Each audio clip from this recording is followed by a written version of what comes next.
계속하여서 새벽마다 잠언의 말씀을 묵상하고 있습니다. 우스갯소리지만 잠언의 말씀의 내용이 다 비슷비슷한 것 같잖아요. 그래서 설교를 딱 한 번만 하면 될 것 같은데 매일 큐티 본문을 가지고 다른 설교를 한다는 것이 참 목회자로서는 쉽지 않은 일 같습니다.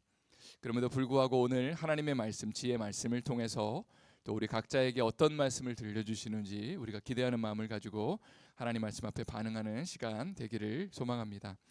오늘 말씀의 제목은 지혜의 실천, 하나님 사랑과 이웃 사랑입니다. 또 잠언서의 말씀의 주제의 말씀은요, 잠언 1장 7절의 말씀이라고 말씀을 드렸었는데요, 한번 다 같이 읽어보도록 하겠습니다. 여호와를 경외하는 것이 지식의 근본이거늘 미련한 자는 지혜와 훈계를 멸시하느니라. 하나님을 경외하는 것이 지혜의 근원입니다. 사실 이 땅 가운데 많은 지혜의 정의들이 있습니다. 인터넷에 지혜라는 단어를 쳐보면요, 다음과 같은 검색 결과가 나오는데 제가 한번 읽어드리겠습니다. 지혜는 이치를 빨리 캐우치고 사물을 정확하게 처리하는 전인적인 능력이다.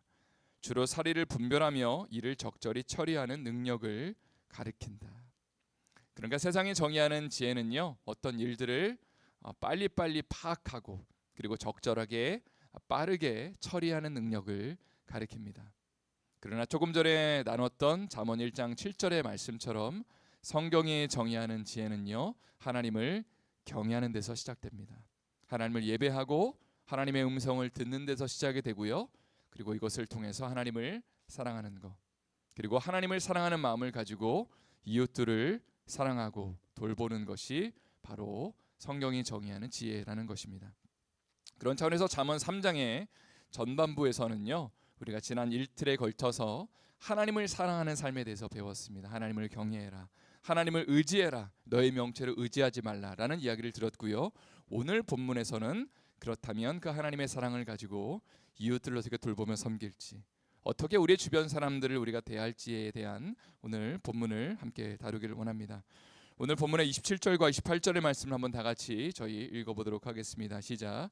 내 손이 선을 베풀 힘이 있거든 마땅히 받을 자에게 베풀기를 아끼지 말며 내게 있거든 이웃에게 이르기를 갔다가 다시 오라 내일 주겠노라 하지 말며. 여기 보니까 우리에게 베풀 물질이 있고 나눌 여유가 있다면 이웃이 도움이 필요할 때의 것을 거절하지 말아라 라고 그렇게 우리에게 권고하고 있습니다. 성경이 기본적으로 물질에 대해서 우리에게 이야기하는 개념은 청지기라는 개념입니다.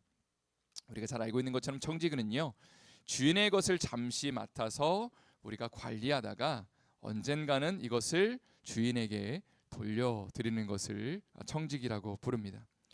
그러니까 우리의 돈이나 건강이나 시간이나 직장이나 또 우리의 자녀까지도 모든 것들이 이거 내 거예요, 건들지 마세요 라고 말하는 것이 청지기의 태도가 아니라 언젠가는 우리가 주님 앞에 맡김을 받았으니까 주님 앞에 돌려드려야 됩니다 라는 고백을 가지고 살아가는 것이 청지기라는 것입니다. 그런 차원에서 오늘 본문은 하루 종일 나의 일터나 집안에서 일한 사람들에게 돈이 없으니까 내일 돈 받으러 오라고 말하는 것은 하나님 기뻐하시는 것이 아니다 라고 이야기를 하고 있습니다.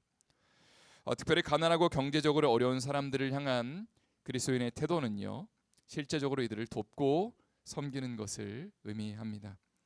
물론 오늘 본문이 돈이 없는 사람들을 향해서 돈을 자주 빌리고 갚지 않아도 된다라는 그런 메시지를 전달하고 있지는 않습니다. 그러나 믿음의 공동체가 가져야 되는 마땅한 태도는 연약하고 아픈 사람들, 가난한 사람들을 향해서 어떻게 하면 실제적으로 이들을 도울 수 있을까? 물론 이 방법에는 지혜가 필요하지만 어떻게 해서든지 이 사람들을 돕고 섬기는 것이 믿음의 공동체에 하나님 기뻐하시는 모습이라는 것입니다. 저희 교회에도 지정헌금이라는 것이 있죠. 제가 대학을 다닐 때 선교단체에서도 지정헌금이라는 것이 있었습니다. 그래서 누군가가 힘들고 어렵다는 얘기를 들으면 기도하는 가운데 이제 누구 지정헌금이라고 적어내면 이제 다이렉트로 그 봉투가 그 지체에게 전달이 되었습니다.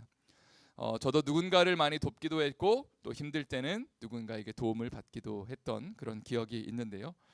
근데 어떤 경우에는 이런 것을 악용하는 경우가 있었습니다. 물론 뭐 악용이라는 것이 무슨 뭐 큰 사기를 치거나 그런 것은 없었지만 힘들고 어려울 때는 어떻게 하면 될까요?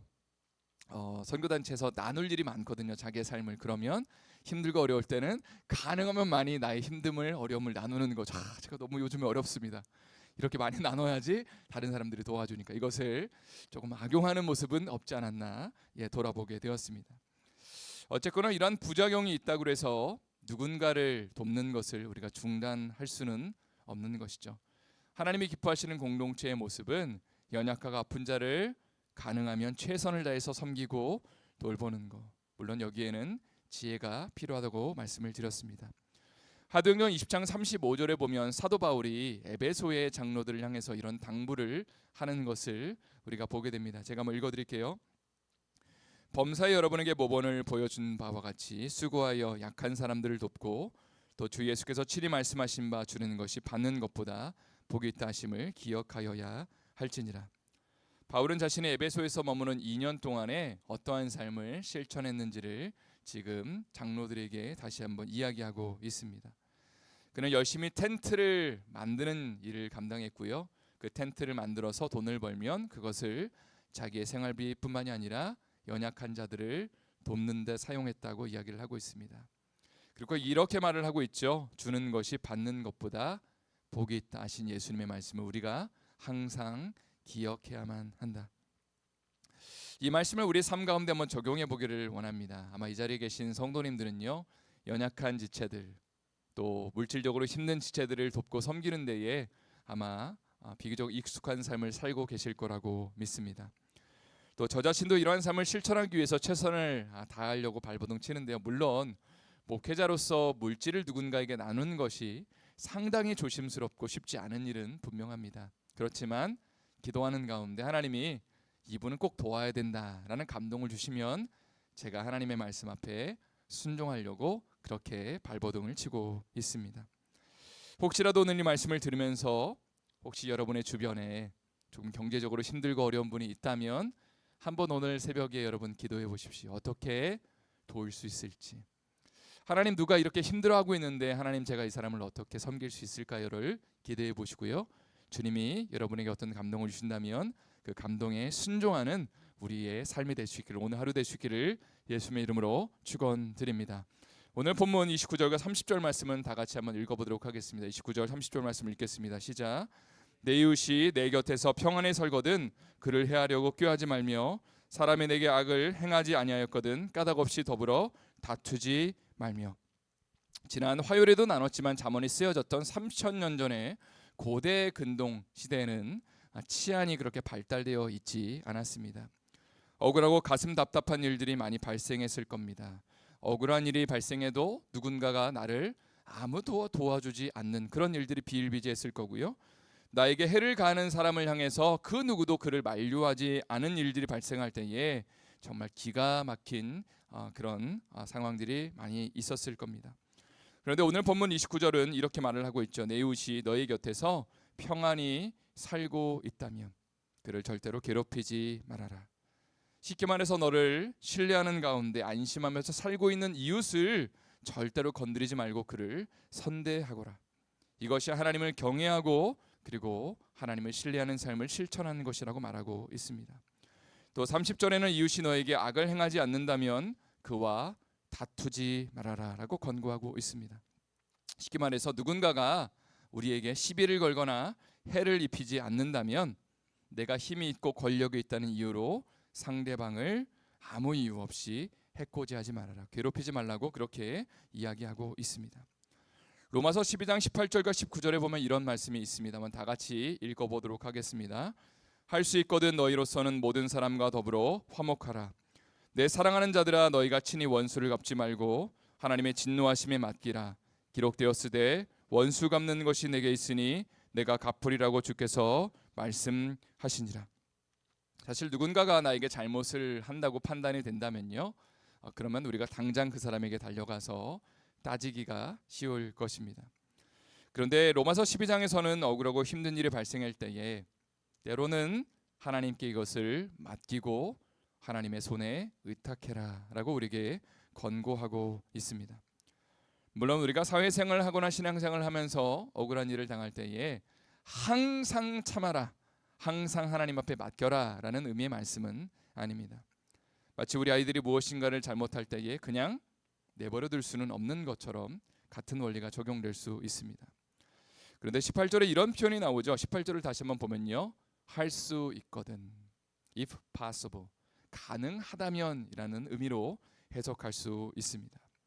모든 상황에서 그럴 수는 없겠지만 가능하다면, 누군가가 우리에게 잘못을 했을 때에 그것을 때로는 하나님 앞에 맡기고 하나님의 일하심에 한번 우리의 삶을 의탁하라고 그렇게 권고하고 있다는 것입니다. 그렇게 할 때 하나님이 우리의 원수를 갚아주시고 우리의 삶의 모든 필요들을 채워주시는 것을 경험해 보라고 그렇게 권고하고 있는 말씀입니다.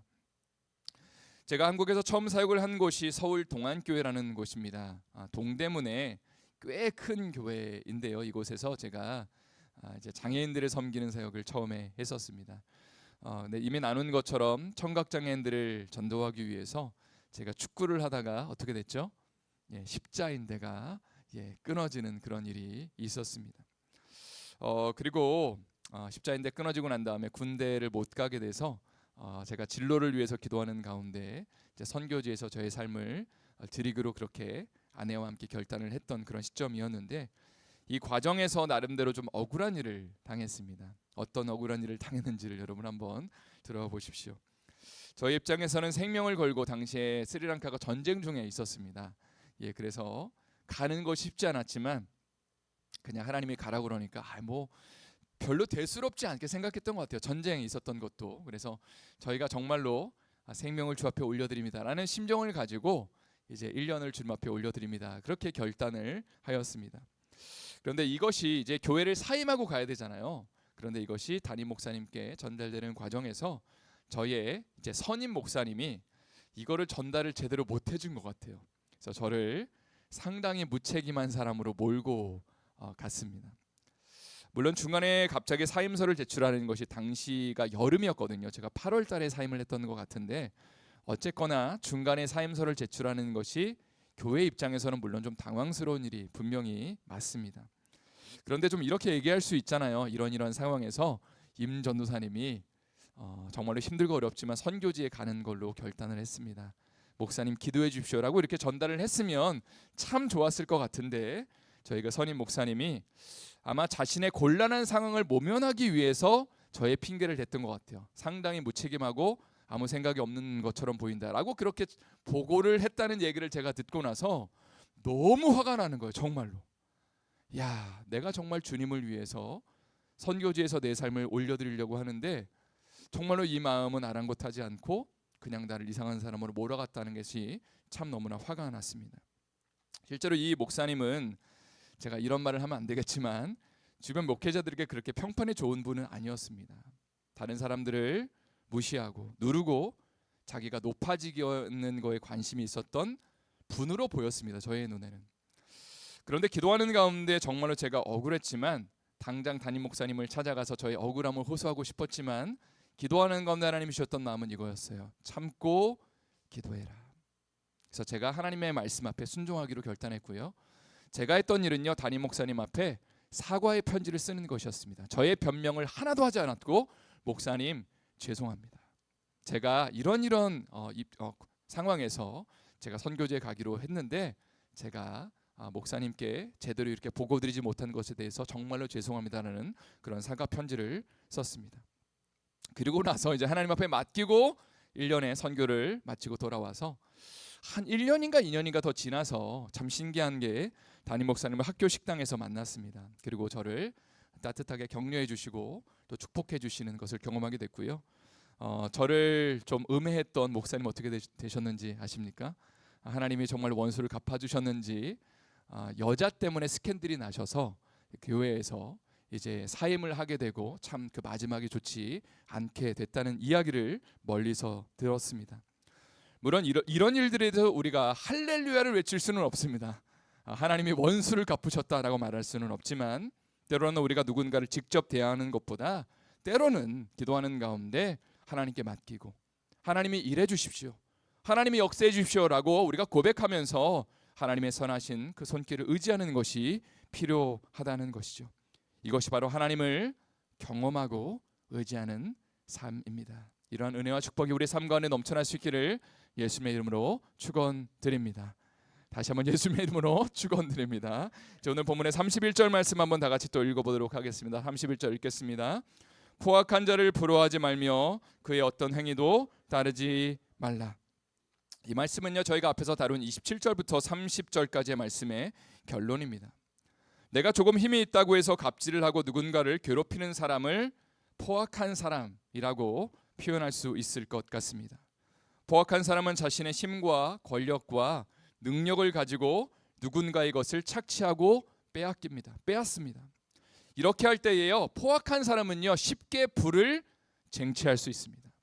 포악한 사람은요 비교적 쉽게 다른 사람보다 더 높은 곳에 올라갈 수 있습니다. 그런데 성경은 이러한 자를 부러워하지 말아라, 또 이 행위를 절대로 따라하지 말아라 라고 권고하고 있습니다. 누군가가 쉽게 자기의 힘과 권력을 가지고 다른 사람들에게 갑질하고 높임받는 것을 본다 하더라도 너희는 절대로 이것을 따라하지 말라고 그렇게 권고하고 있다는 것입니다.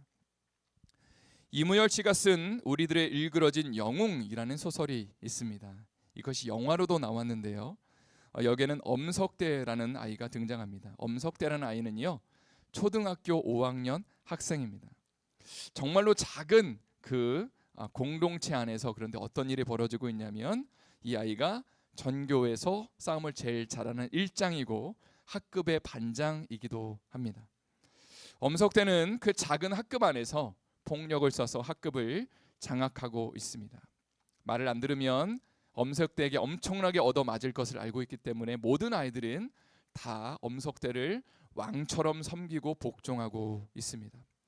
시험을 칠 때마다 공부를 잘하는 아이가 엄석대 이름을 써서내고, 그리고 엄석대는 그 시험을 잘 치는 아이의 이름을 써서 시험지를 바꿔치기 해서 전교 1등을 엄석대는 놓치지 않습니다. 학교 선생님들은 엄석대를 모범생 중에 모범생이라고 생각하고 착각하고 있고요, 실제로 아이들 사이에서 그러나 이 엄석대는 왕의 역할을 감당하고 있습니다. 그런데 이 학교에 병태라는 아이가 전학을 가는데, 병태는 학교에서 서울에서 명문 초등학교를 다녔습니다. 공부를 잘하는 아이였는데 학교를 다니다 보니까 엄석대는 아이가 이상한 거죠. 뭐지 쟤는? 하면서 이 아이에게 대항을 하기 시작합니다. 이 아이가 뭔가 잘못이 있다는 것을 드러내려고 합니다. 그러나 어떤 일이 발생하는지 아십니까? 학교에서는 엄석대를 모범생이라고 생각하고 있기 때문에 선생님들이 오히려 이 병태를 이상한 아이로 몰아갑니다. 학급의 모든 아이들 역시도 엄석대의 편이기 때문에 병태를 이상한 사람으로 취급하면서 이 아이가 오히려 문제아로 찍히게 됩니다. 이 영화의 마지막에는 어떤 일이 발생하냐면, 이 병태라는 아이가 엄석대에게 대항하는 것을 멈추고 엄석대의 인자 역할을 하게 됩니다. 엄석대 밑으로 들어가서 그가 주는 권력의 그 맛을 보면서 그 작은 학급에서 그러면서 그도 엄석대의 그 하는 그 일에 이제 동조하는 역할을 감당하게 된다는 것입니다. 이러한 모습 오늘 본문의 말씀을 다시 한번 우리에게 상기시켜 줍니다. 31절 말씀을 다시 한번 읽어드릴게요. 포악한 자를 부러워하지 말며 그의 어떤 행위도 따르지 말라. 병태는 불의한 일을 행하는 엄석대를 처음에는 대항하고자 했지만 불리한 상황, 억울한 상황이 발생하니까 이제는 아예 엄석대의 편이 되는 것이죠. 쉽게 말해서 포악한 자를 부러워하면서 그를 나중에는 따라하는 사람이 되더라는 것입니다. 성도 여러분, 그러나 우리 그리스도인들은 불의한 일을 행하고 포악한 일을 행하는 사람들을 향해서 어떠한 자세와 태도를 가져야 될까요? 오늘 본문의 결론이기도 한데요, 하나님을 경외하고 두려워해야만 합니다. 그리고 주님을 두려워하는 가운데 하나님이 기뻐하시는 일을 우리의 이웃에게 실천해야만 합니다. 모든 인간은 선한 양심을 갖고 있습니다, 나름대로. 그래서 어렵고 힘든 일을 당하는 것을 보면 돕는 것을 좋아합니다. 그러나 그 어려운 일을 감당하다가 나에게 힘든 일이 발생을 하면 그것을 금방 포기하고, 그리고 다른 사람들을 섬기는 것을 우리가 중단하게 됩니다. 그러나 하나님을 경외하는 사람들, 하나님이 이 땅을 통치하고 하나님이 이 세상을 운행하는 분이라고 믿고 인정하는 사람들은 어떤 삶을 살게 되냐면, 힘들고 어려운 일이 발생을 해도 끝까지 그 일을 포기하지 않는 것이죠. 무엇보다 우리의 삶 가운데 중요한 것은 믿음의 주여 온전케 하시는 예수 그리스도를 바라보는 것입니다. 주님이라면 어떻게 하셨을까?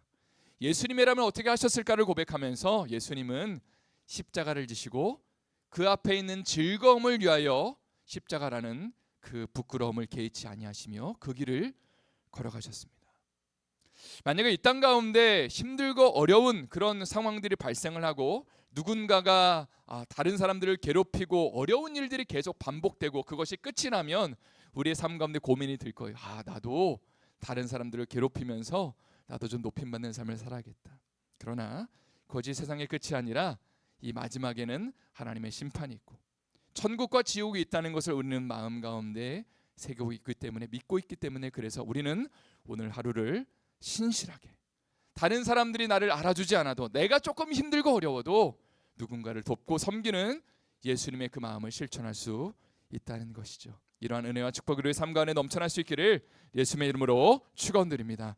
이제 마지막으로 오늘 본문의 32절부터 35절의 말씀을 읽고 말씀을 마치겠습니다. 다 같이 읽겠습니다. 대저 패역한 자는 여호와께서 미워하시나 정직한 자에게는 그의 교통하심이 있으며 악인의 집에는 여호와의 저주가 있거니와 의인의 집에는 복이 있느니라. 진실로 그는 거만한 자를 비웃으시며 겸손한 자에게 은혜를 베푸시나니 지혜로운 자는 영광을 기업으로 받거니와 미련한 자의 영달함은 수치가 되느니라. 여기에는 하나님을 경외하는 지혜로운 사람과 그리고 거만하고 패악하고 악한 사람의 행위가 대조되어 있습니다. 악의 길을 걸어가는 사람들의 길은요, 처음에는 흥황하는 것처럼 보입니다. 참 잘 사는 것처럼 보입니다. 그러나 결국은 어떻다는 거예요? 멸망의 길을 걸어간다. 하나님이 그를 반드시 심판하신다는 것이죠. 그러나 하나님을 경외하며 지혜의 길을 걷는 사람들, 힘들고 어려울지라도 예수님 붙잡고 제자의 길을 걸어가는 그 사람들은 하나님이 책임지신다. 하나님이 복을 주신다. 하나님이 은혜를 주신다라고 우리에게 도전하고 있습니다.